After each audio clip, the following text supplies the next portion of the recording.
My hands were shaking as I pulled out the manila folder. Property transfer, pending. The words stared back at me like a slap across the face. Inside that shared filing cabinet, tucked behind my own papers like a dirty secret, was proof of my son's betrayal written in black ink. Marcus's signature. Clean, confident loops. Simone's signature next to his, her handwriting sharp and precise like the woman herself. And there it was, the house I had sold my own home to help them buy, now listed under her name alone. Just hers. Not his. Not theirs. Hers. The smell of lemon cleaner still hung in the air from where I'd been scrubbing their counters an hour earlier. My knees went weak, and I gripped the edge of the cabinet to keep from falling.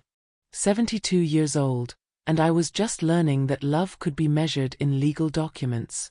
Maybe it's time you found your own place. Those words from yesterday echoed in my head like broken glass rattling in a jar. Simone had said them while scrolling through her phone, not even looking up, like she was discussing the weather. My son wasn't even there to hear his wife erase his mother from their lives. But this folder proved it wasn't just words. They'd been planning this. Planning to throw me away like an old dish towel that had served its purpose. Hi viewers, kindly tell us where you're watching from and what time it is. Warm welcome to the family, enjoy the story. I flipped through the pages with trembling fingers. Notary stamps. Witness signatures. Transfer dates. Everything looked official, legitimate, final. Except for one small detail that made my blood run cold, a handwritten note paperclipped to the back page. Marcus's messy scrawl, "Don't tell her yet. Don't tell her yet." Me. His mother. The woman who had stayed up nights with his colicky babies, who had held Simone's hand in the hospital when she was scared, who had given up her own security to build theirs. Don't tell her yet. I pressed my lips together to keep from crying out. The guest room, my room, though nothing in it truly belonged to me, suddenly felt like a cage. The quilt on the bed, stitched from old fabrics when I still had a home of my own, seemed to mock me with its faded colors. That's when I heard it. A car door slamming in the driveway. Marcus was home early from work. I slid the folder back exactly where I'd found it, my heart hammering against my ribs. Footsteps on the front porch. The jingle of keys. I closed the filing cabinet as quietly as a whisper and walked to my room, closing the door just as I heard Marcus call out, "Mom? You here?" I sat on the edge of my bed, staring at my hands. These hands had fed his family, cleaned their house, mended their clothes, wiped their children's tears. These hands had signed away my own future to secure theirs. And now these same hands were going to do something I'd never done in my entire life. I was going to fight back. But not with screaming or tears or begging.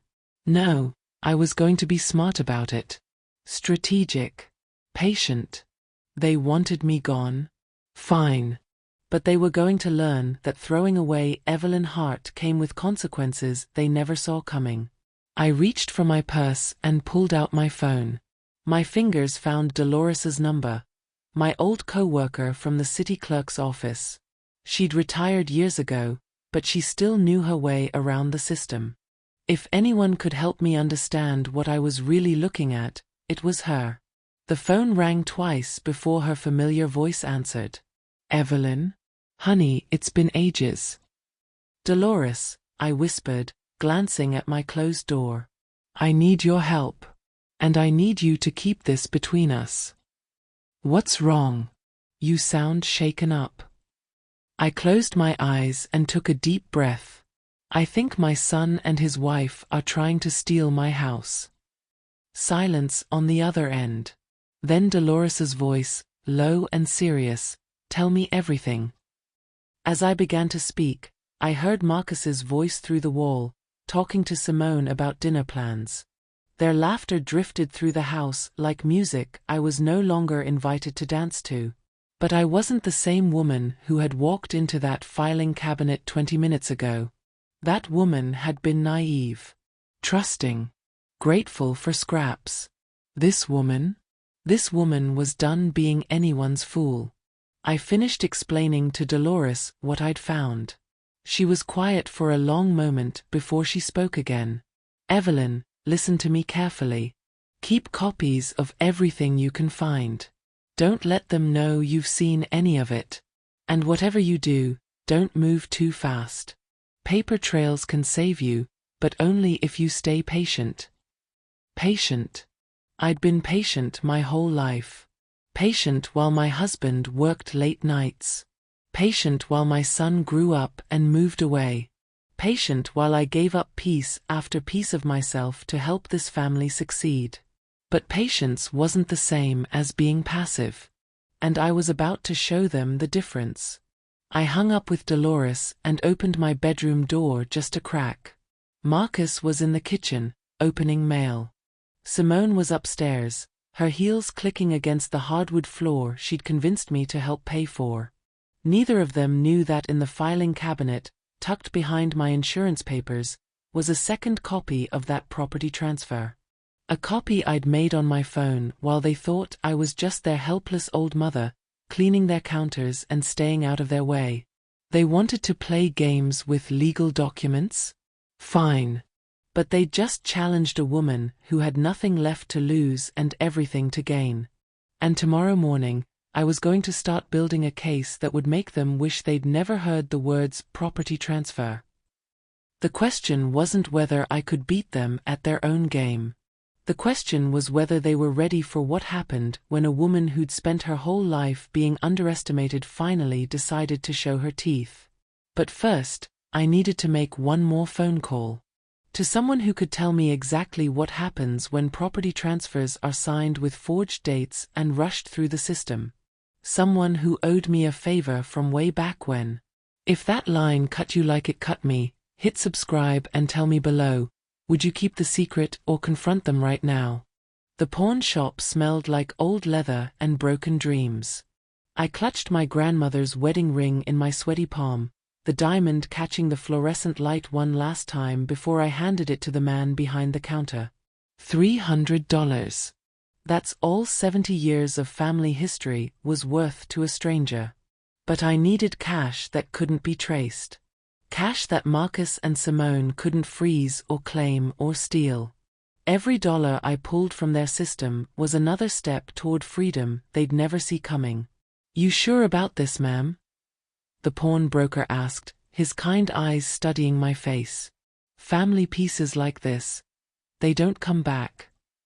I nodded, my throat tight. I'm sure. The receipt crackled as I folded it into my purse next to the growing stack of others. The sewing machine yesterday. My mother's china set this morning. Each sale felt like peeling off a layer of skin, but I documented everything. Time stamps. Serial numbers. Witness signatures. Dolores had taught me well. Walking to my car, I remembered the last time I'd worn that ring. Marcus's high school graduation. I'd been so proud, watching him walk across that stage, knowing I'd helped pay for his cap and gown with overtime shifts at the school district. He'd hugged me afterward and whispered, "Thanks, Mom. I'll never let you struggle again." Lies taste different when you're 72. They're bitter, like medicine you know won't help but have to swallow anyway. My phone buzzed. Unknown number. I almost didn't answer, but something made me pick up. You should be careful what you move around. A woman's voice, muffled like she was covering the phone. Some things aren't really yours to sell. The line went dead before I could respond. My hands started shaking so hard I had to pull over. Someone was watching me. Someone knew what I was doing. But who? And how? I drove home with my heart hammering against my ribs. The house looked the same from the outside, but everything felt different now. Dangerous. Like I was walking through a minefield where every step could be my last. Simone's car was gone. Good. I needed time to think, to plan my next move without her razor-sharp eyes tracking my every breath. The filing cabinet called to me like a siren song. I needed to see those papers again, to memorize every detail before they figured out I knew. But when I opened the drawer, my blood turned to ice water. The property transfer folder was gone. Not moved. Not refiled. Gone. Like it had never existed. Like my discovery this morning was just the fevered dream of a bitter old woman losing her mind. I rummaged through every folder, every file, my desperation growing with each empty space. Nothing. They'd cleaned house while I was out bleeding my past into cash. But they'd made one crucial mistake. I still had the photos on my phone. My fingers flew across the screen, pulling up the images I'd snapped yesterday. Clear shots of every page, every signature, every damning detail. But as I scrolled through my photo gallery, my stomach dropped through the floor. The photos were corrupted. Every single one. Blank gray squares where evidence of their betrayal should have been. Like someone had reached into my phone and erased my proof with digital bleach. I sank into the kitchen chair, my legs too weak to hold me upright. They weren't just stealing my house. They were gaslighting me, making me question my own memory, my own sanity. But they'd underestimated one thing about Evelyn Hart. I'd been a secretary for 40 years. I knew how to make copies. Real ones. Physical ones. The kind that couldn't be deleted with the click of a button. I reached into my purse and pulled out a folded piece of paper. Yesterday, when I'd discovered the folder, I'd done more than take photos. I'd pressed that handwritten note against the kitchen window and traced every letter with a pencil. Old-school carbon copy technique from before computers tried to run the world. Don't tell her yet. Marcus's words in his own handwriting, traced in graphite on the back of a grocery receipt. Not much. But enough to prove I wasn't crazy. Enough to prove they were planning something. And if I could trace one piece of evidence, I could trace more. My phone rang. Marcus's number flashed on the screen. "Hey Mom. You home?" "Just walked in," I lied, my voice steady as granite. "Good. Simone and I need to talk to you about something. We'll be there in 20 minutes. "What about?" A pause. Too long. Too careful. "Just financial stuff. Nothing to worry about." Nothing to worry about. Right. Like finding out your son was stealing your house was just another Tuesday afternoon conversation. "I'll put coffee on," I said, playing the role they expected. The helpless old mother who lived to serve their needs. But inside, I was already 3 moves ahead. 20 minutes was enough time to hide my evidence, call Dolores, and prepare for whatever fresh hell they were about to rain down on my head. I tucked the traced note into my bra, right against my heart where they'd never think to look. Then I dialed Dolores's number. "They're coming," I whispered when she answered. "And they've destroyed the evidence. What do I do now?" "Stay calm," she said. "And whatever they tell you, don't sign anything. Not even if they say it's to help you." Through the kitchen window, I watched Marcus's car pull into the driveway. Simone sat in the passenger seat, her perfect hair catching the afternoon sun. They looked like any normal couple coming home from errands. But I knew better now.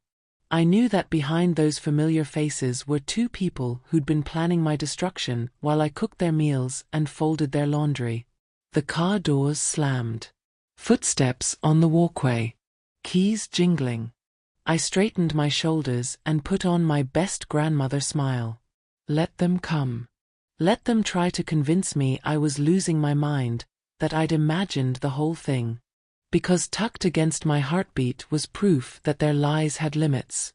And when this conversation was over, I was going to show them exactly what happened when you tried to gaslight a woman who'd been keeping records longer than they'd been breathing. The front door opened. "Mom." Marcus called out. We're here. In the kitchen, I called back, my voice sweet as poisoned honey. Time to find out just how deep this rabbit hole went. Would you freeze your accounts or confront them? Comment now, and like if you're rooting for Evelyn. We need to talk about your finances, Mom.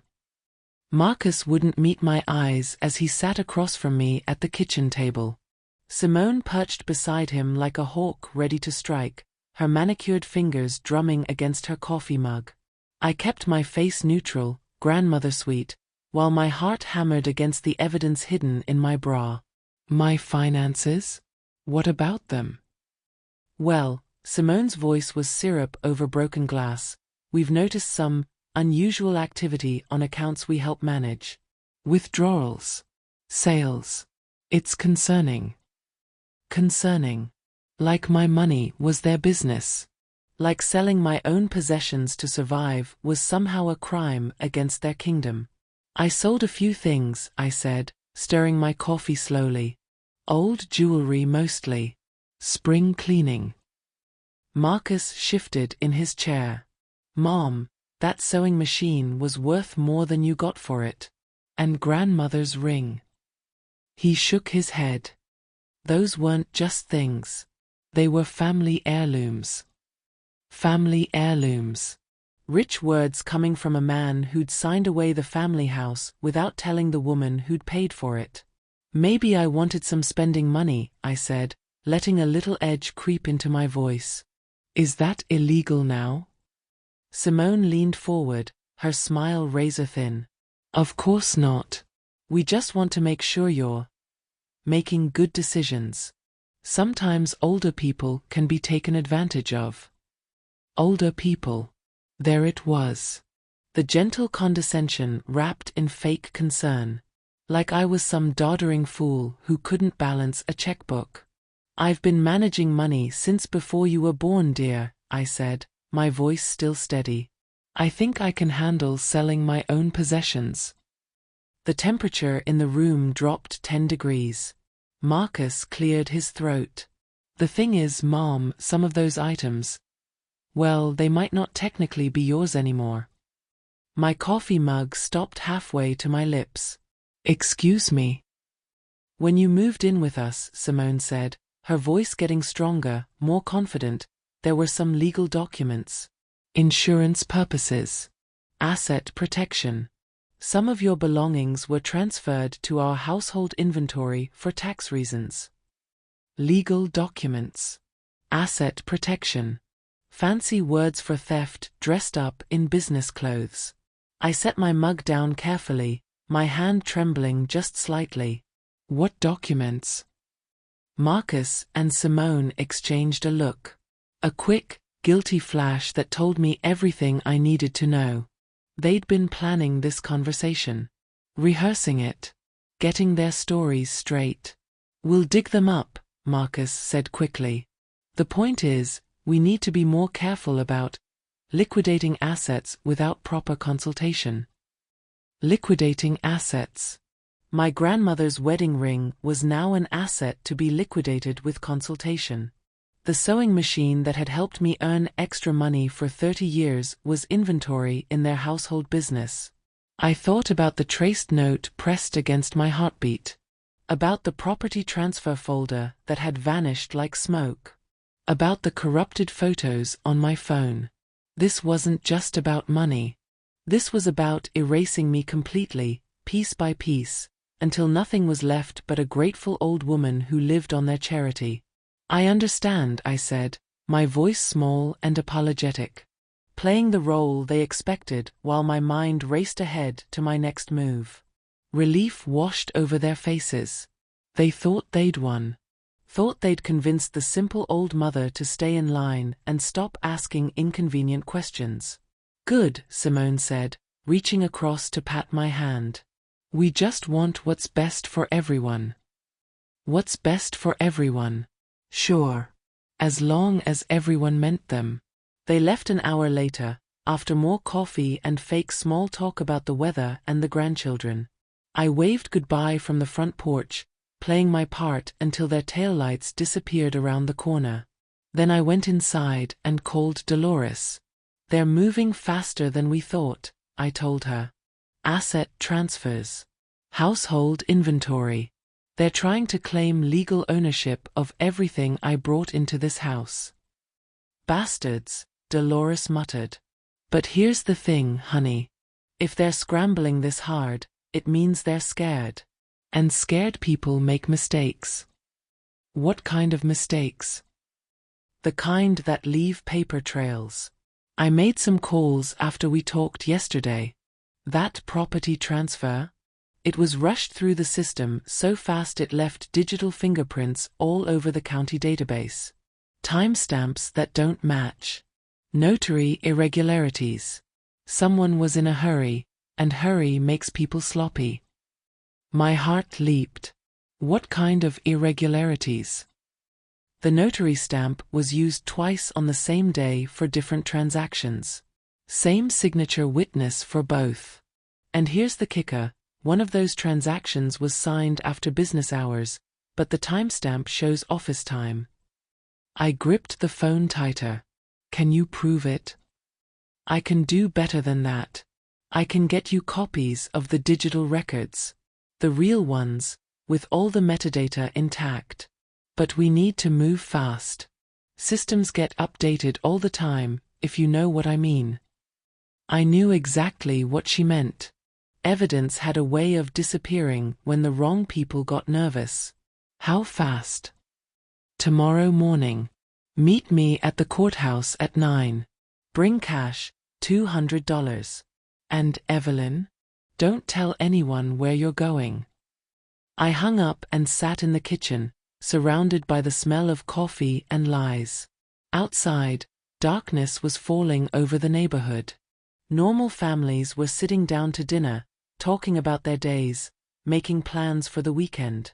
But I wasn't part of a normal family anymore. I was part of a business transaction that had gone wrong, and now the other parties were trying to cut their losses. Well, let them try. Tomorrow I'd have proof that their rushed greed had left cracks in their perfect plan. And once I had those documents, I could start building something they'd never see coming. I walked to my bedroom and pulled out a small notebook I'd kept hidden in my underwear drawer. Time to start keeping better records. Real ones. The kind that couldn't be deleted or corrupted or explained away with legal jargon. On the first page, I wrote, Day 1. They think they've won. On the second page, I started a list of everything they'd taken, everything they'd claimed, everything they'd stolen while pretending to love me. By the time I finished writing, the list filled 3 pages. But it wasn't the length of the list that made my blood run cold. It was the pattern I saw emerging. The systematic way they'd been moving pieces around the board while I'd been too trusting to notice the game had even started. This wasn't just theft. This was a complete takeover, planned months or maybe years in advance. And I'd been the perfect mark, grateful, generous, and blind to the truth until it was almost too late. Almost. But not quite. Because tomorrow, I was going to start collecting evidence that would show the world exactly what kind of people Marcus and Simone really were. My phone buzzed with a text from an unknown number. Some doors can't be unopened. Think carefully. I stared at the screen, my hands steady now despite the threat. Someone was watching me, warning me, trying to scare me into backing down. Too bad for them. I'd already opened the door. And I was about to walk right through it. Would you meet him or lock the door? Drop a comment and don't forget to subscribe for what happens next. The courthouse steps were slippery with morning dew, but my grip on the evidence folder was solid as stone. Dolores had delivered everything she'd promised. Digital timestamps, notary records, transaction logs that proved Marcus and Simone had rushed their property transfer through the system like thieves in the night. But the real shock was waiting for me when I got home. Marcus was sitting at my kitchen table, his head in his hands, looking like a man who'd aged 10 years overnight. No Simone. Just my son, alone with whatever guilt was eating him alive. We need to talk, he said without looking up. I set my purse down carefully, keeping the evidence folder close to my body. About what? You know what? His voice was hollow, defeated. I saw your car at the courthouse this morning. Dolores called you, didn't she? My heart stopped. How do you know Dolores? Marcus finally looked at me, and I saw something I'd never seen before in my son's eyes. Fear. Real, bone-deep terror that made him look like the little boy who used to crawl into my bed during thunderstorms. Because she called us too. Last night. Said if we didn't come clean, she was going to make sure the whole county knew what we'd done. The kitchen tilted around me. Dolores had betrayed me. My only ally, my source of information, my hope for justice. She'd been playing both sides all along. I'm sorry, Mom. Marcus's words came out broken, like glass grinding in his throat. I never wanted it to go this far. It was just supposed to be temporary, just until we got back on our feet. But Simone said. She said you'd never have to know. Know what? But even as I asked, pieces were clicking into place like bullets sliding into a chamber. The house was never really ours. We couldn't qualify for the mortgage, even with your help. So we put it in Simone's name and told you we were co-owners. We figured we'd add you to the deed later, once our credit improved. But you never did. No. And when the medical bills from Dad's last surgery wiped out our savings, we had to take out a second mortgage. Then Simone lost her job, and the payments were killing us. I felt something cold and hard settling in my chest. So you decided to sell. Not sell. Refinance. Use the equity to pay off the medical debt and get ahead of the payments. But to do that, we needed clear title. No complications.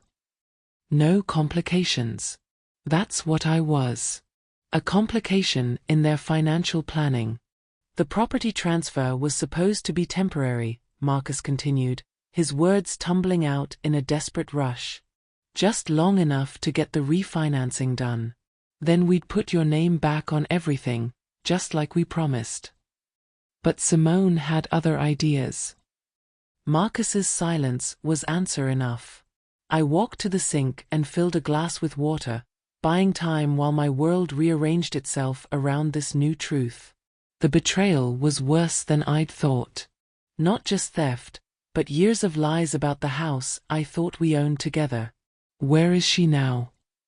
Gone. The word fell like a stone into still water. Took the kids and went to her mother's. Said if I didn't handle this situation, she would. Permanently. Handle this situation. Me. I was a situation to be handled. And Dolores? Marcus's face crumpled. She's not who you think she is, Mom. She never retired from the city clerk's office. She was fired. For taking money to rush through paperwork without proper oversight. When Simone found out you'd been talking to her, she made a deal. The evidence folder in my purse suddenly felt like it was burning through the leather. What kind of deal? Information for silence. Dolores gives us copies of whatever evidence she's been feeding you, and we don't report her to the authorities for fraud. I set my water glass down with shaking hands. Everything I'd thought I knew, every plan I'd made, every hope I'd had for justice, it was all built on lies. Dolores had been stringing me along, gathering information about my plans, and feeding it straight back to the people trying to destroy me. So what now? I asked, my voice barely above a whisper. Marcus looked up at me with eyes full of tears. Now I'm asking you to forgive us. To trust us one more time. We can fix this, Mom. All of it. The house, the money, everything. Just give us a chance to make it right. Trust them one more time. The same people who'd been lying to me for years, who'd let me sell my house and move in under false pretenses, who'd been planning to erase me from their lives while I cooked their meals and raised their children. I thought about the traced note still hidden in my bedroom drawer. The only real evidence I had left. The one thing they didn't know I'd saved. What about Simone? She'll come around. Once the refinancing goes through and the pressure's off, she'll see reason. Lies. More lies. Pretty words designed to keep me quiet while they finished whatever game they'd started. But this time, I wasn't the naive woman who'd walked into that filing cabinet a few days ago. This time, I was the woman who'd learned to see through smiles that didn't reach the eyes. "Okay," I said, my voice soft and forgiving. "We can try to work this out." Relief flooded Marcus's face like sunrise after the longest night. He stood up and hugged me, and for a moment, I almost believed we could fix this. Almost believed my son was still the boy who'd promised to never let me struggle. But then I felt his hands patting my back, my sides, my purse. Searching. Looking for the evidence he was afraid I might have. And I knew that whatever love might be left between us, it wasn't stronger than his fear of what I could do to destroy them. After he left, I sat alone in the kitchen that smelled like coffee and broken promises. The courthouse documents felt heavier now that I knew they were worthless. Dolores had probably fed me false information designed to make me feel powerful while keeping me harmless. But they'd made one crucial mistake in all their careful planning. They'd assumed I was helpless without allies. That a 72-year-old woman couldn't fight back without someone younger and smarter to guide her. They were about to learn exactly how wrong they were. I walked to my bedroom and pulled out the notebook I'd started the night before. Under the list of everything they'd stolen, I wrote a new entry. "They think they've won. Again." Then I reached into my underwear drawer and pulled out something I'd hidden there years ago, back when I was still married to a man who liked to drink and forget he had a family to support. A business card, faded with age, for a lawyer who specialized in elder abuse cases. A woman who'd helped my neighbor Mrs. Patterson when her son tried to steal her house. A woman who'd told me, "If you ever need help, don't wait until it's too late. People like us have to stick together." I picked up my phone and dialed the number, hoping it was still good after all these years. It rang twice before a familiar voice answered. "Sarah Chun, attorney at law." "Miss Chun? This is Evelyn Hart. We met about 5 years ago when you helped Eleanor Patterson with her family situation." "Mrs. Hart, yes, I remember. Eleanor spoke of you often. How can I help?" I took a deep breath and felt something shift inside me. Like a door closing on the woman I used to be and opening on someone I'd never had the courage to become. I need to know what happens when your own family tries to steal everything you've worked for your whole life. "That depends. How much evidence do you have?" I smiled, thinking of the traced note that no one knew existed. The real insurance policies hidden in my safe deposit box. The photographs I'd taken not with my phone, but with an old camera that stored images on physical film. More than they think. Much more. If that hospital scene made you gasp, smash the like and tell me, is Marcus a victim or a coward? Sarah Chen's law office smelled like leather-bound books and the kind of justice money couldn't buy. She was smaller than I remembered, but her eyes were still sharp as broken glass, and when she spread my evidence across her mahogany desk, I saw something that made my chest tight with hope. Anger. "They forged your signature on a property deed modification." Her voice was steady, professional, but underneath I could hear fury building like a storm. "Look at this. The handwriting analysis shows clear differences in pen pressure and letter formation." I leaned forward, my heart hammering. "I never signed anything like that." "Of course you didn't. But someone did, using your name. And that someone made a critical mistake." She pointed to a document I'd never seen before. "They backdated this power of attorney form to make it look like you gave them financial control years ago. But the paper has a watermark that wasn't used by this company until last month. My hands started shaking. Not from fear this time, but from something that felt dangerously close to satisfaction. They'd been so confident in their lies, so certain I was too old and trusting to notice the details that could destroy them. What does this mean? It means we have them dead to rights on forgery, elder financial abuse, and fraud.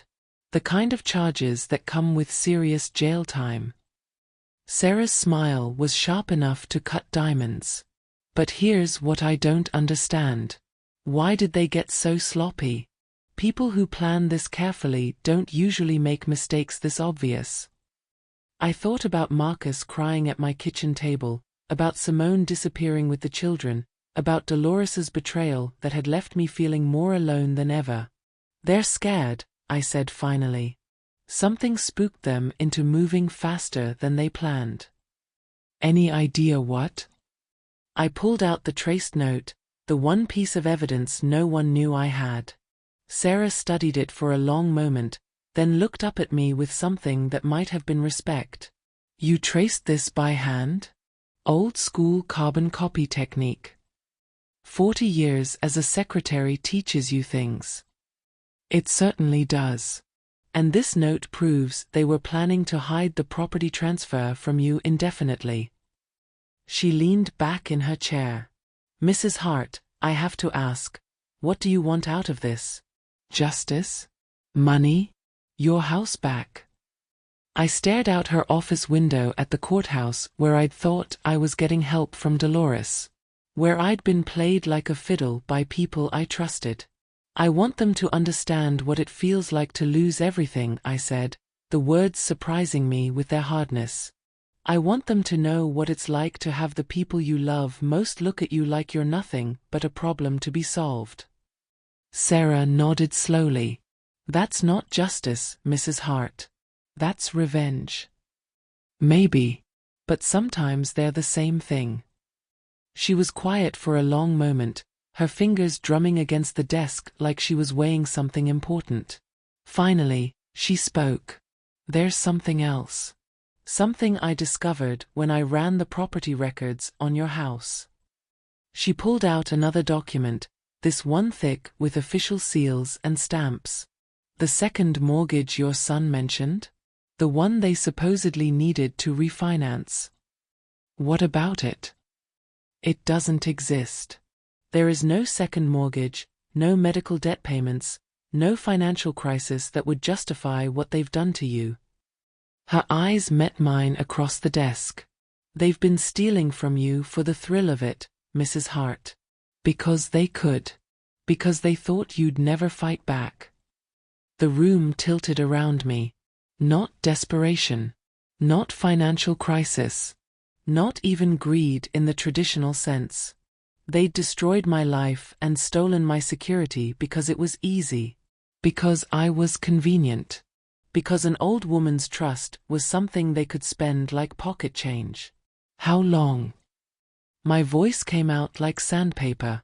Based on these documents? At least 3 years. Maybe longer. Sarah's expression softened slightly. I'm sorry. I know this isn't what you wanted to hear. 3 years. 3 years of living in their house, grateful for their charity, cooking their meals and caring for their children while they laughed about how easy I was to fool. 3 years of them seeing me as nothing but a mark, a resource to be drained dry and discarded when I was no longer useful. Something cold and sharp crystallized in my chest. Not hurt anymore. Not betrayal. Something harder and infinitely more dangerous. Purpose. What are our next steps? I asked. Sarah pulled out a legal pad and started writing. First, we file for emergency injunctive relief to freeze all assets related to the fraudulent transactions. Then we file criminal charges for elder abuse, forgery, and theft. Finally, we sue them for damages, not just what they stole, but punitive damages for the emotional harm they've caused. How much are we talking about? Conservative estimate? $500,000. Maybe more, depending on how much we can prove they took over the years. $500,000. Enough to buy a house of my own. Enough to live independently for the rest of my life. Enough to make sure I never had to depend on anyone's charity ever again. And them. Prison time. Significant prison time. Your son could face 5 to 10 years. His wife could face even more, since she was the primary beneficiary of the fraud. I thought about Marcus as a little boy, learning to ride his bike in our backyard. I thought about teaching him to tie his shoes, helping him with homework, holding him when he cried. I thought about the man he'd become, sitting at my kitchen table with tears in his eyes, still lying even as he begged for forgiveness. Mrs. Hart. Sarah's voice pulled me back to the present. This is a big decision. Once we file these charges, there's no going back. Your relationship with your son and his family will be over. Permanently. I looked down at the evidence spread across her desk. Signatures that weren't mine. Documents I'd never seen. Years of careful, methodical theft disguised as family love. It's already over, I said.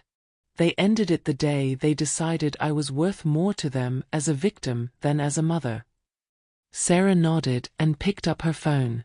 Then let's make sure they understand exactly how much that decision cost them. As she dialed the courthouse to file our emergency motion, I felt something I hadn't felt in years.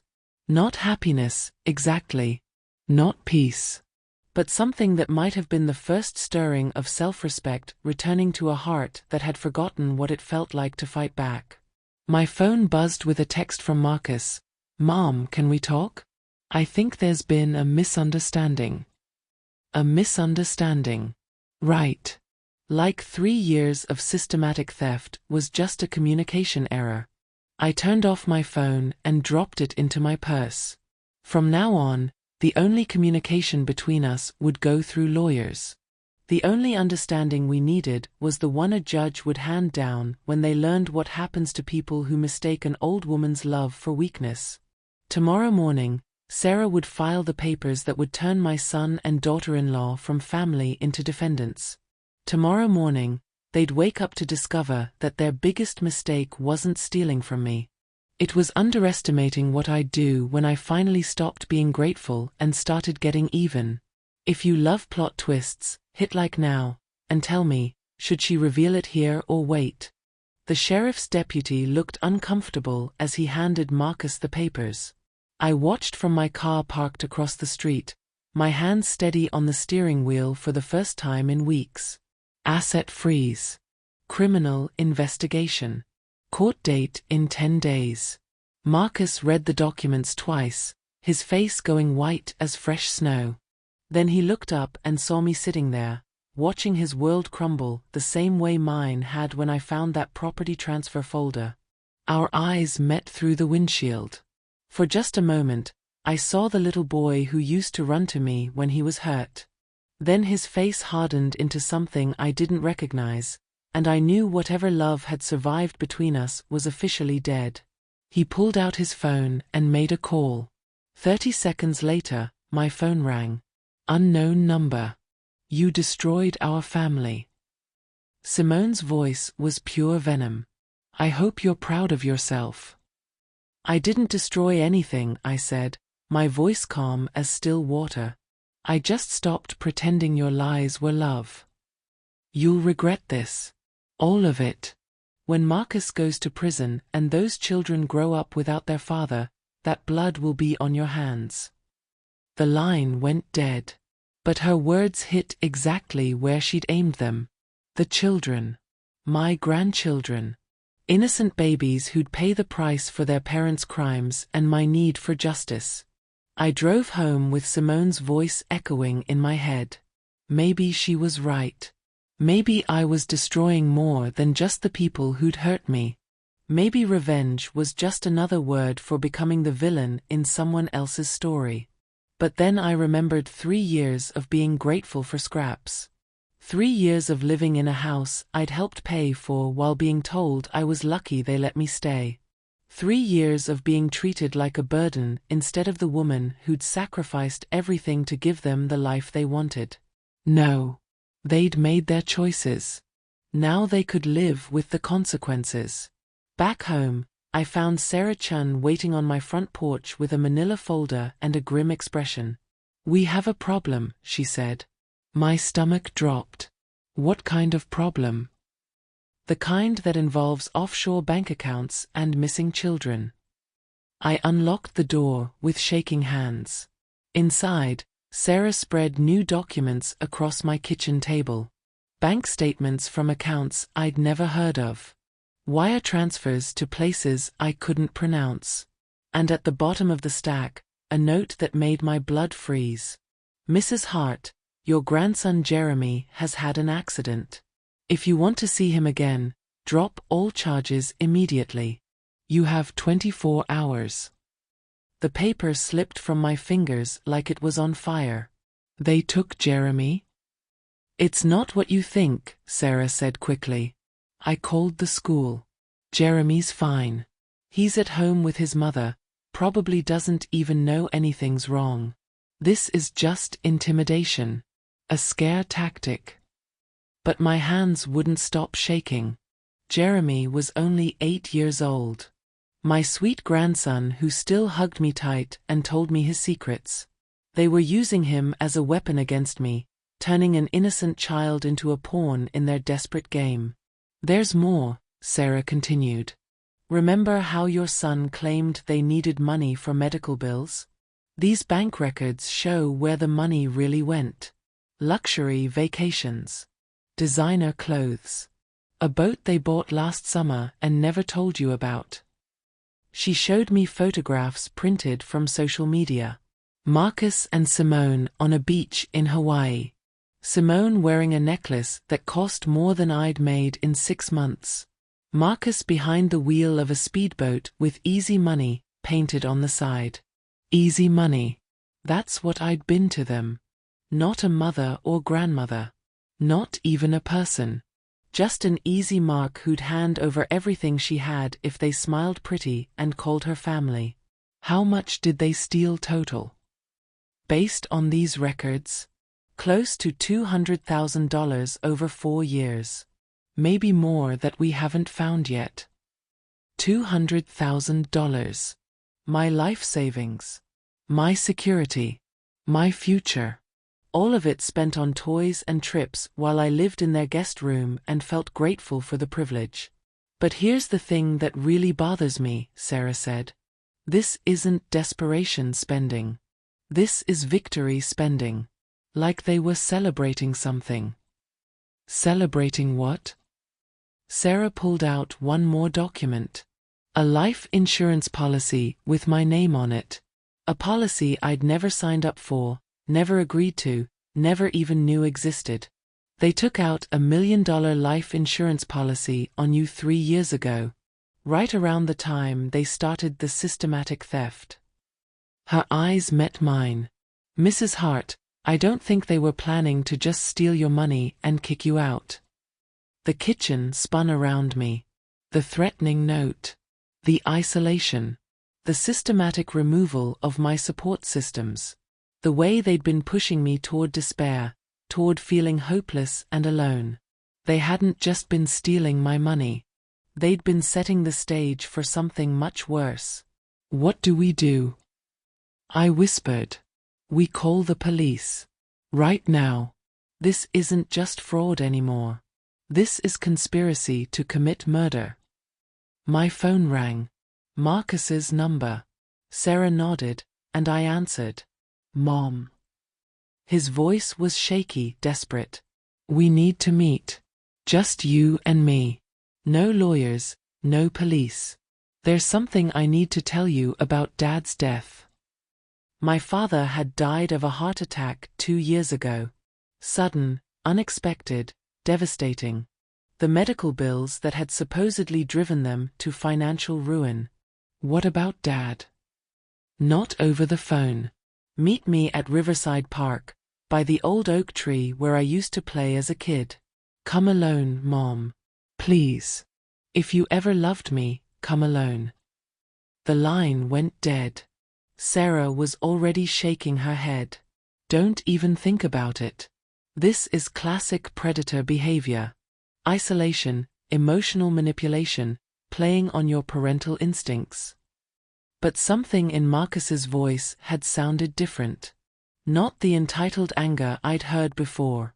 Not the fake tears and empty apologies. Something that might have been real fear. What if he's trying to confess? What if he wants to make this right? Then he can do it in front of a judge with his lawyer present. I stared out the kitchen window at the park visible in the distance. The old oak tree where I'd pushed Marcus on a tire swing for hours when he was little. Where he'd carved his name next to mine when he was 12. Where he'd told me he wanted to be just like me when he grew up. Maybe that little boy was still in there somewhere. Maybe underneath all the lies and greed was still some piece of the son I'd raised to know right from wrong. Or maybe that was just another weakness they were counting on exploiting. If I go, I said slowly, what happens if something goes wrong? Sarah pulled out her phone. Then you'll have a GPS tracker running the whole time, backup 20 seconds away, and a recording of everything that gets said.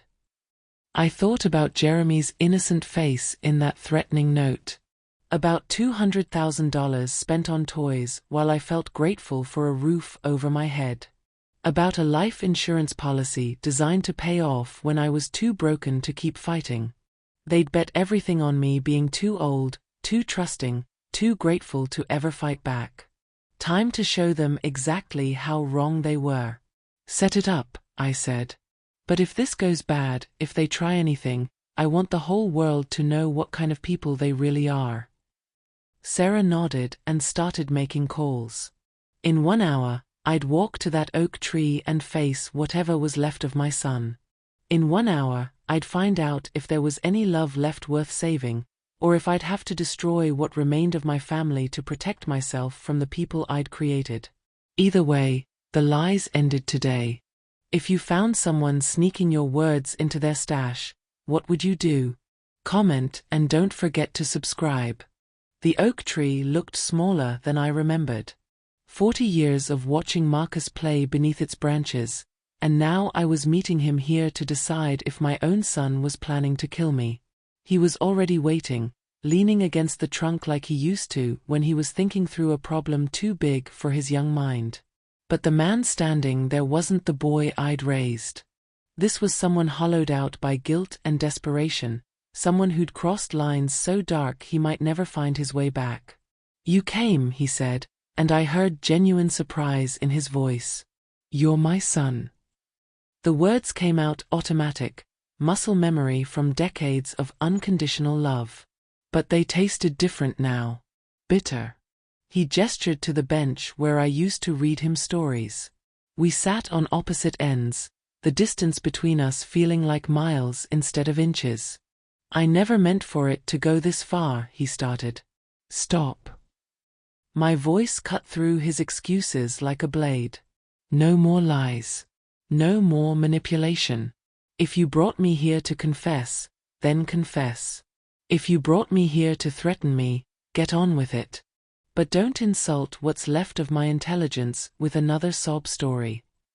Marcus flinched like I'd slapped him. Good. Maybe it was time he learned what real consequences felt like.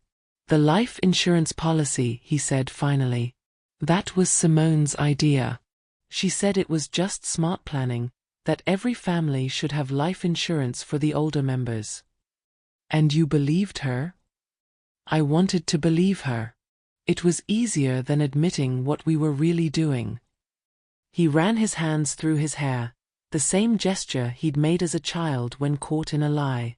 But when Dad had his heart attack, when we saw how much the policy would have paid out if it had been you instead. My blood turned to ice water. What are you saying? I'm saying Dad's heart attack wasn't natural, Mom. The pills Simone was giving him for his blood pressure? They weren't blood pressure medication. The park spun around me. My husband. My partner for 38 years. The man who'd worked double shifts to put Marcus through college, who'd loved his grandbabies with his whole heart, who'd died clutching his chest in our kitchen while Simone held his hand and told him everything would be okay. She killed him. She said it would be quick, painless, that he'd never know what happened. Just like going to sleep. Marcus's voice was barely a whisper. And when it was over, when we saw how easy it had been, she said your policy was even bigger. Said you were older, weaker. Said no one would question it if you had an accident. I thought about all the times Simone had offered to make my tea. All the pills she'd suggested for my aches and pains. All the concerned looks when I'd complained about feeling dizzy or tired. She'd been practicing on me. Testing doses. Planning my murder while I thanked her for caring. Why are you telling me this? Marcus looked up at me with tears streaming down his face. Because I can't live with it anymore.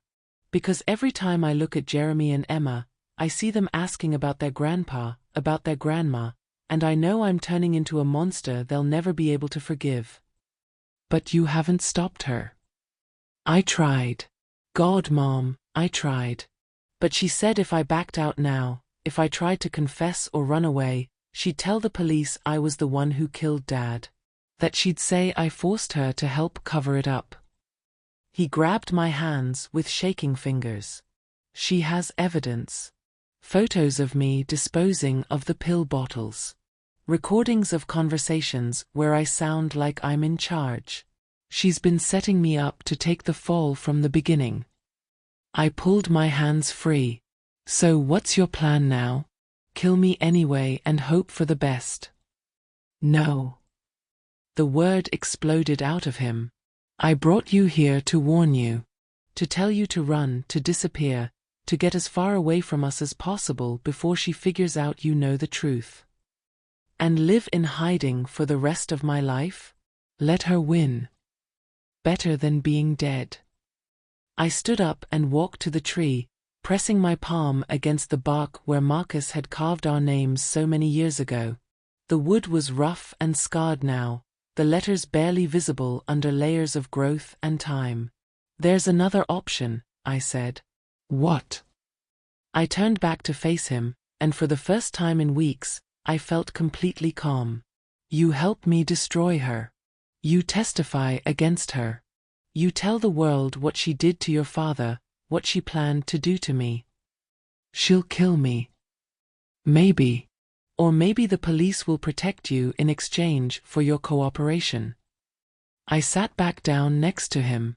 But if you don't, if you let her keep playing this game, she'll kill me anyway. And then she'll kill you too, because you're the only witness left. Marcus stared at the ground between his feet. What about the kids? They'll have one parent in prison instead of two parents dead. That's not a perfect solution, but it's the only one that keeps them from becoming orphans. A jogger passed by on the trail, earbuds in, completely unaware that she was witnessing a son decide whether to save his mother's life or sacrifice it to save his own skin. If I do this, Marcus said slowly, if I testify against her, will you forgive me? I thought about my husband dying in agony while his daughter-in-law held his hand and lied about helping him. I thought about 3 years of living under the same roof as his murderer, grateful for her kindness, trusting her with my food, my medication, my life. I don't know, I said honestly. But forgiveness isn't the question right now. Survival is. Marcus pulled out his phone. She's expecting me to call her in 10 minutes. To tell her you agreed to drop the charges in exchange for seeing Jeremy safely. And if you don't call?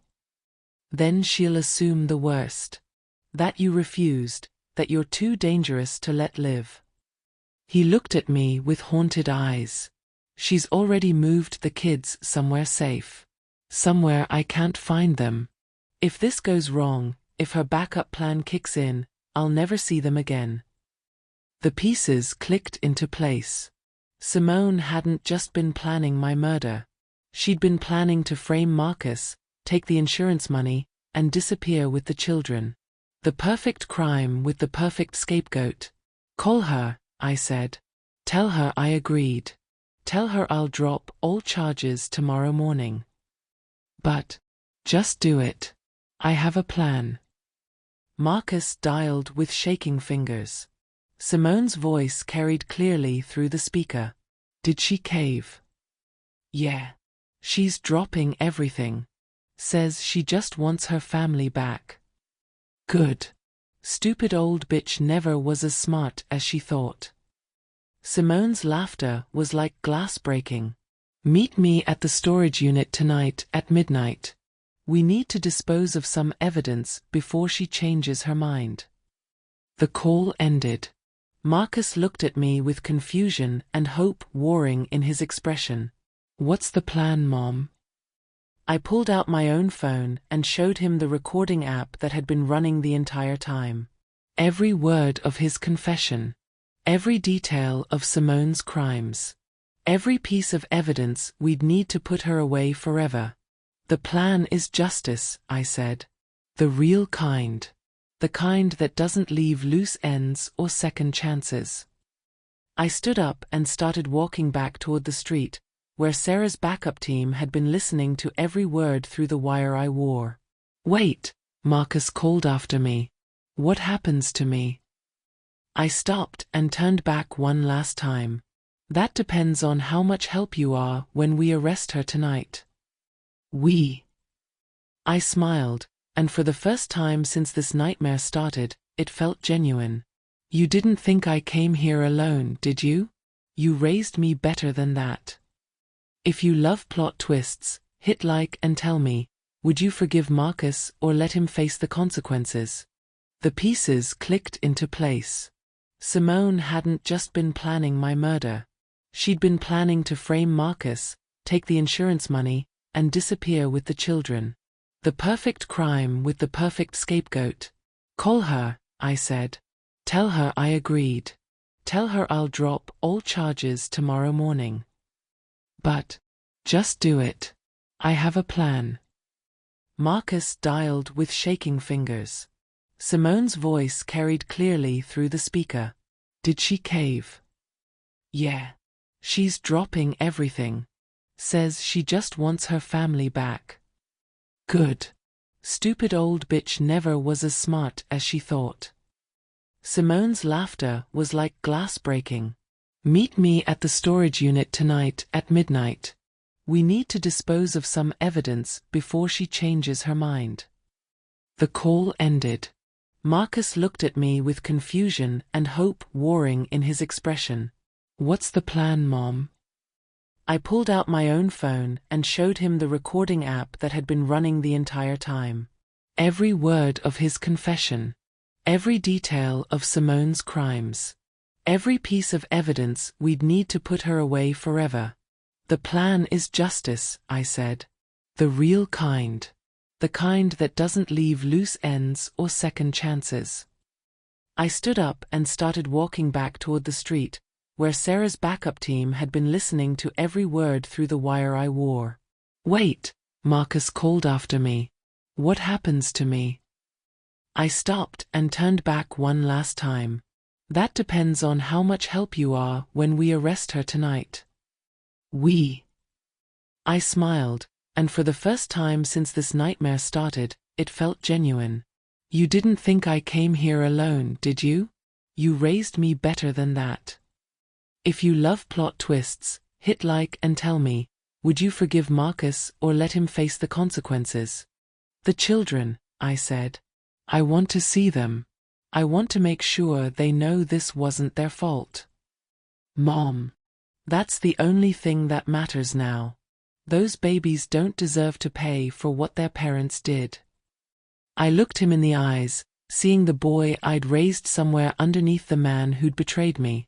You focus on making this right in court.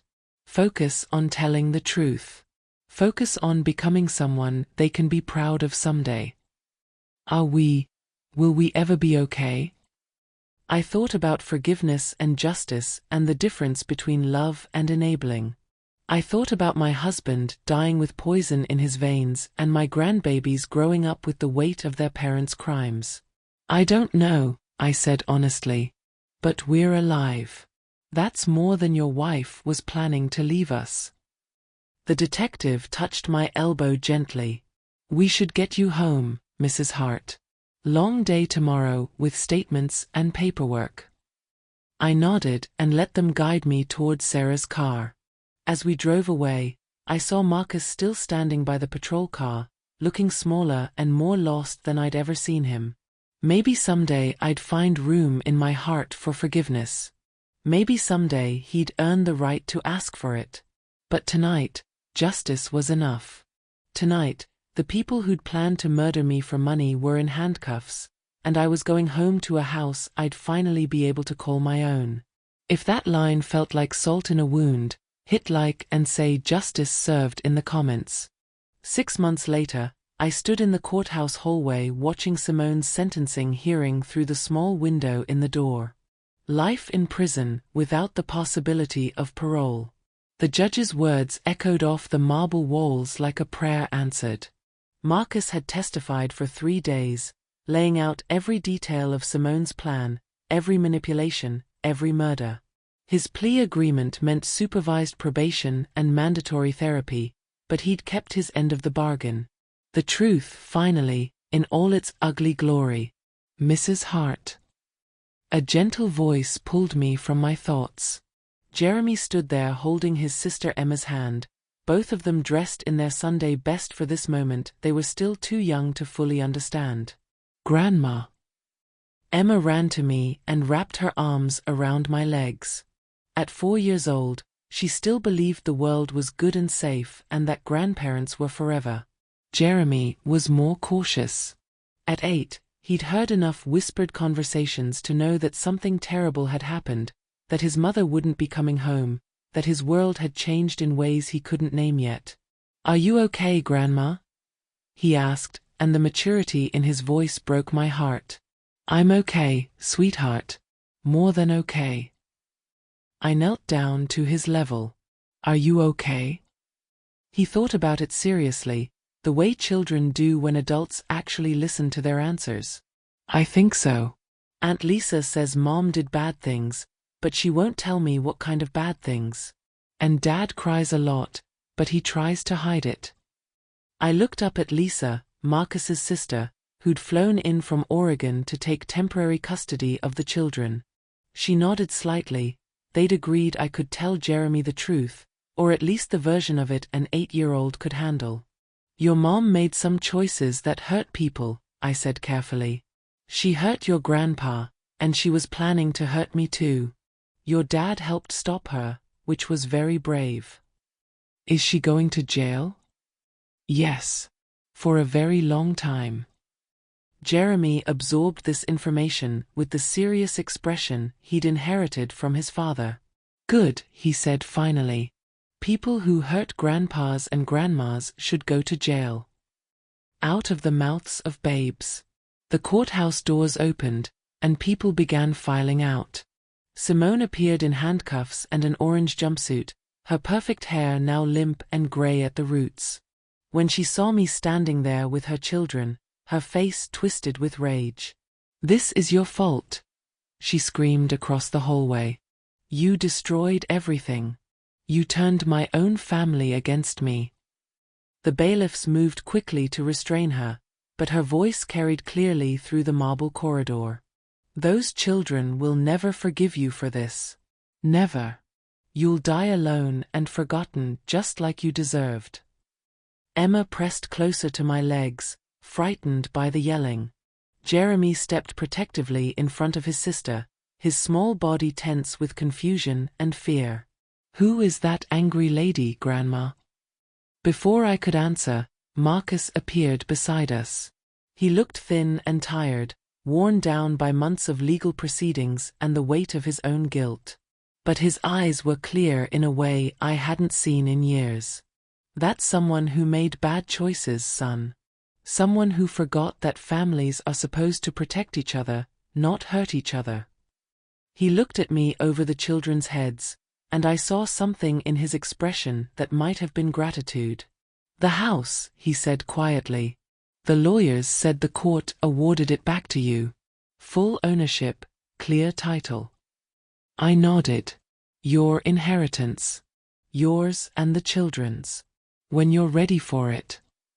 "I might never be ready." "Then it'll wait."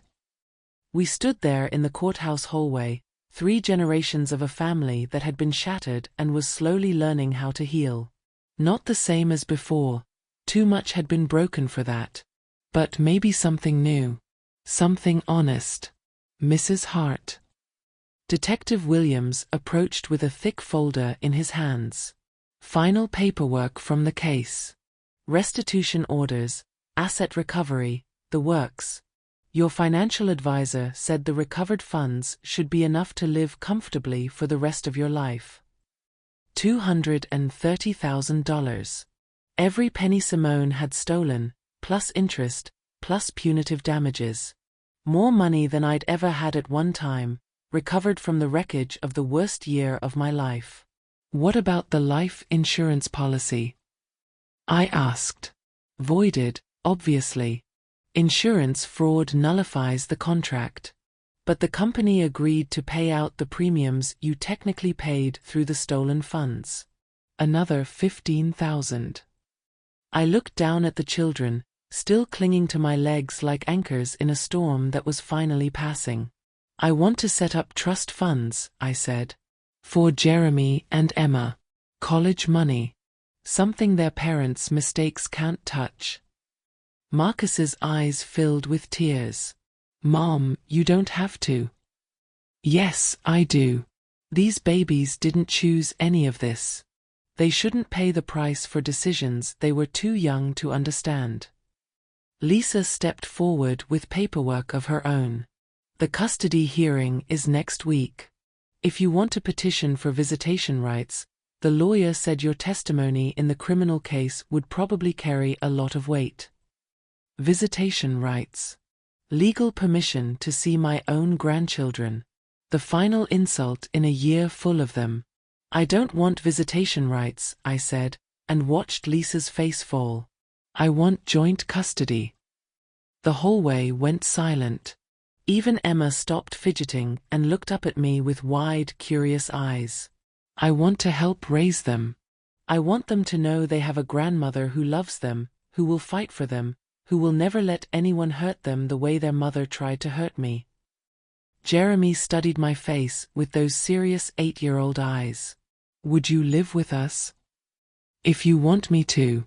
If your Aunt Lisa thinks that's a good idea." Lisa was already nodding, relief evident in every line of her body. "The kids need stability. Consistency. Someone who understands what they've been through." "Then that's what we'll do." I looked at Marcus, including him in the decision. "We'll build something new. Something better. Something that can't be stolen or forged or manipulated." Marcus wiped his eyes with the back of his hand. "I don't deserve this. Any of it. This isn't about what you deserve. It's about what they need." I gestured to Jeremy and Emma. "And what I need too. I need to remember what it feels like to be part of a family that chooses love over money." The courthouse was emptying around us, lawyers and reporters and curious onlookers heading back to their normal lives. But we stood there in that marble hallway, making plans for a future none of us could have imagined 6 months ago. "Grandma." Emma tugged on my skirt. "Can we go home now?" Home. Such a simple word for such a complicated concept. But looking at these children, thinking about the house that was finally, legally, undeniably mine, I realized something that made my chest tight with hope. For the first time in years, I actually had a home to go to. If that made you believe in second chances, smash the like button and tell me what you think forgiveness looks like. 2 years later, I stood in my kitchen, with my name on the deed and my rules on the refrigerator, watching Jeremy help Emma with her homework at the table where Simone had once told me to find my own place. The late afternoon sun streamed through windows I'd had replaced, casting golden light over a life I'd had to fight to reclaim. The house felt different now. Not just because I'd redecorated or because the legal documents finally had the right names in the right places. It felt different because it was filled with laughter instead of lies, with honest conversation instead of whispered schemes, with the kind of love that doesn't keep score. Grandma, look. Emma held up her math worksheet, covered in careful addition problems and smiley face stickers. I got all of them right. That's my brilliant girl. I kissed the top of her head, breathing in the sweet smell of her shampoo. 6 years old now, she barely remembered the chaos of that awful year. To her, this was just normal life, living with Grandma, visiting Dad on weekends, having bedtime stories and homemade cookies and all the boring, beautiful routines that make a childhood safe. Jeremy was different. 10 years old and carrying burdens no child should have to bear. He remembered more than his sister, understood more about what his mother had done, what his father had allowed.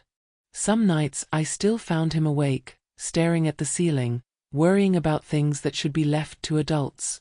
But he was healing too, in his quiet, serious way. Learning to trust again. Learning that not every adult in his life would choose money over his well-being. The front door opened, and Marcus called out, "I'm here for pickup." 2 years of supervised visits had become unsupervised weekends. 2 years of court-mandated therapy had become voluntary counseling. 2 years of my son proving, slowly and consistently, that he was willing to do the hard work of becoming someone his children could be proud of. It wasn't forgiveness, exactly. I wasn't sure I'd ever fully forgive the man who'd helped plan my murder and spent my husband's death benefits on vacation photos. But it was something. A careful rebuilding of trust, brick by brick, supervised visit by supervised visit. Dad. Emma launched herself into his arms with the fearless love of a child who'd never been taught that love could be dangerous. Marcus caught her and spun her around, his face lighting up with the kind of joy that couldn't be faked. Jeremy was more reserved, but he hugged his father and asked about the weekend plans with genuine interest. They were going to the science museum, then mini-golf, then a movie. Normal father and son activities that had once seemed impossible. "How are you doing, Mom?" Marcus asked as the children gathered their overnight bags. Mom. Not Mrs. Hart, like the early days of supervised visits. Not the artificial distance of people pretending old wounds didn't exist. Just Mom, careful and tentative, like he was testing whether he still had the right to call me that. "I'm good," I said, and meant it. Really good. And I was. Better than good, actually. At 74, I had more energy and purpose than I'd had in years.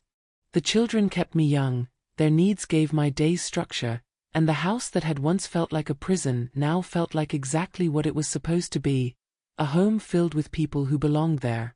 The restitution money had been invested wisely, providing security without excess.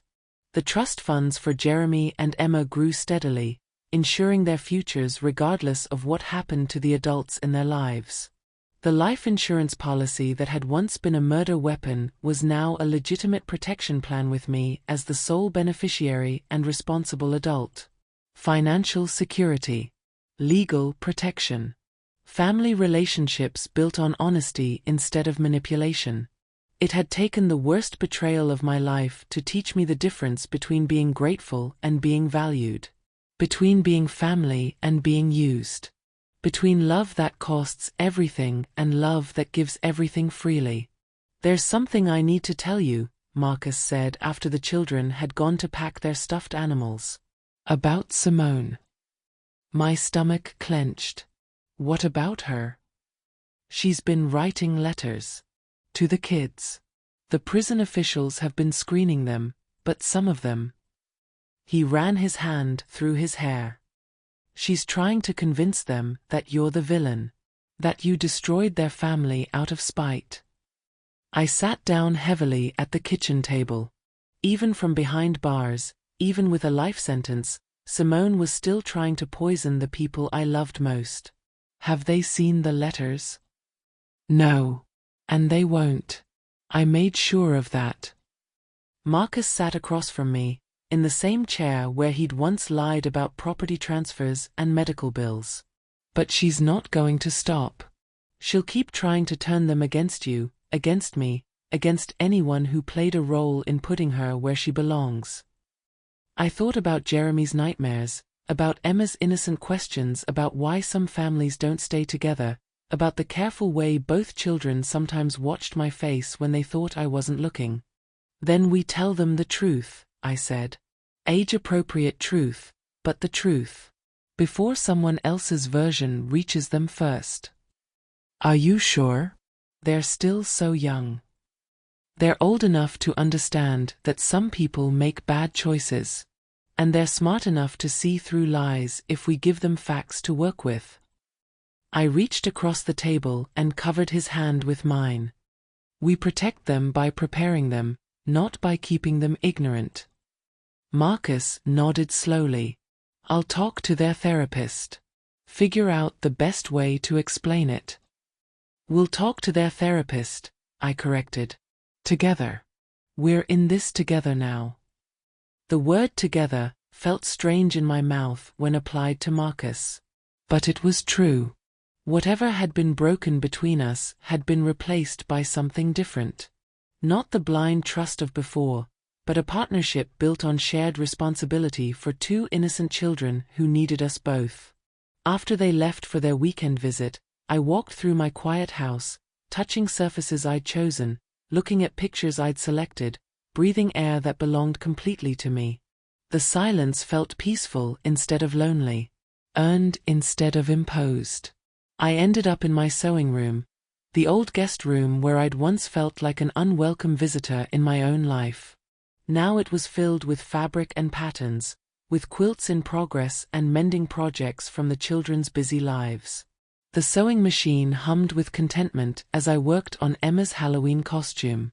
My phone buzzed with a text from Sarah Chin, saw the news about Simone's appeal being denied. How are you holding up? Stronger than ever, I typed back. Justice has a way of building character. It was true. 2 years ago, I'd been a woman grateful for scraps, living on the charity of people who saw me as a burden. Now I was a woman who'd fought for her life and won, who'd built a new family from the ashes of the old one, who'd learned that love without respect was just another word for exploitation. The doorbell rang, interrupting my thoughts. I looked through the peephole and saw a young woman I didn't recognize, holding a clipboard and wearing a nervous expression. Mrs. Hart? I'm Jennifer Walsh from Channel 7 News. We're doing a follow-up story on elder abuse cases, and we'd love to interview you about your experience. I opened the door but kept the chain latch in place. What kind of follow-up story? Well, your case has become something of a landmark. The prosecution techniques, the way you gathered evidence, the successful conviction. It's changed how we investigate these crimes. We'd like to share your story to help other families recognize the warning signs. I thought about other women my age, living in their children's houses, grateful for small kindnesses, not recognizing manipulation disguised as love. I thought about the letters I'd received from strangers who'd read about the case, thanking me for showing them it was possible to fight back. Come back next week, I said, when the children aren't here. And bring your legal department's contact information. If we're going to do this, we're going to do it right. After she left, I returned to my sewing machine and the simple pleasure of creating something beautiful with my own hands. Outside, the neighborhood was settling into evening routines. Families gathering for dinner, children playing in yards, the ordinary magic of people who were safe in their own homes. I'd always been part of that picture, but now I was the author of my own chapter instead of a supporting character in someone else's story. My phone rang. Jeremy's number. Grandma? Dad says we can call you before bedtime if we want. Of course you can, sweetheart. How was the science museum? Amazing. They had this exhibit about space, and I learned that some stars are so far away that their light takes millions of years to reach us. So when we look at them, we're actually seeing the past. Smart boy. Too smart for his own good sometimes. That's beautiful, Jeremy. Yeah. And it made me think about something. What's that?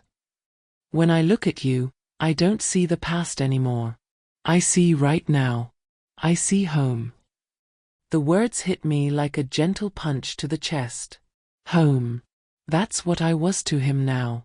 Not a victim, not a survivor, not a woman defined by what had been done to her. Home. I love you too, sweetheart. Sweet dreams. I hung up and sat in the golden light of my sewing room, surrounded by the evidence of a life rebuilt from nothing. Tomorrow I'd start another quilt, this one for Jeremy's bed.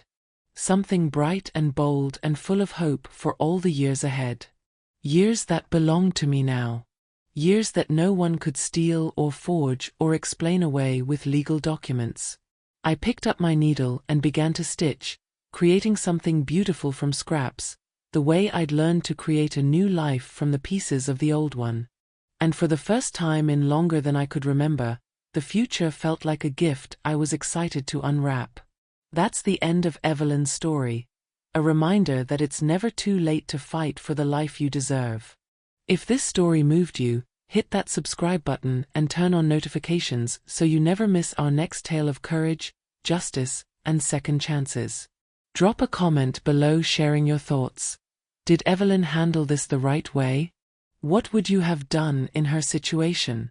Your engagement helps us reach more people who need to hear stories like this. And remember, if you or someone you know is facing elder abuse, there are resources available. You don't have to face it alone. Sometimes the strongest thing you can do is ask for help. Thanks for joining Evelyn on her journey from victim to victor. See you in the next story, where ordinary people do extraordinary things in the name of love, justice, and the unshakable belief that everyone deserves to be treated with dignity. Keep fighting for what's right, and never let anyone convince you that your worth is up for negotiation.